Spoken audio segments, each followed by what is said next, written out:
Na huu ni mwonekano wa tenki la maji lenye ujazo wa lita milioni 2, mradi huu ukiwa umegharimu zaidi ya shilingi bilioni 48. Mradi huu wa maji utahudumia wananchi zaidi ya 5,000 wa kata ya Boma, Uwambi, Changarawe pamoja na Upendo, na unasimamiwa na MAUWASA.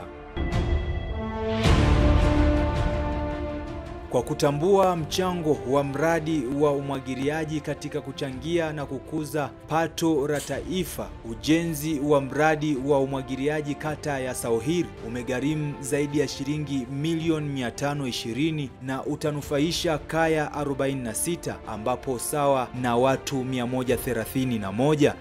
Mimi Bento Mfikwa, mfereji huo unatupatia manufaa ya sisi wakulima, mahindi, mboga, kila kitu. Tunashukuru sana serikali yetu kwa kutusaidia mfereji huu. Katika eneo hilo lenye hekali 75, hata hivyo, skimu ya umwagiliaji Mtula imeongeza tija katika uzalishaji wa mazao na kuongeza kipato kwa wananchi kiujumla.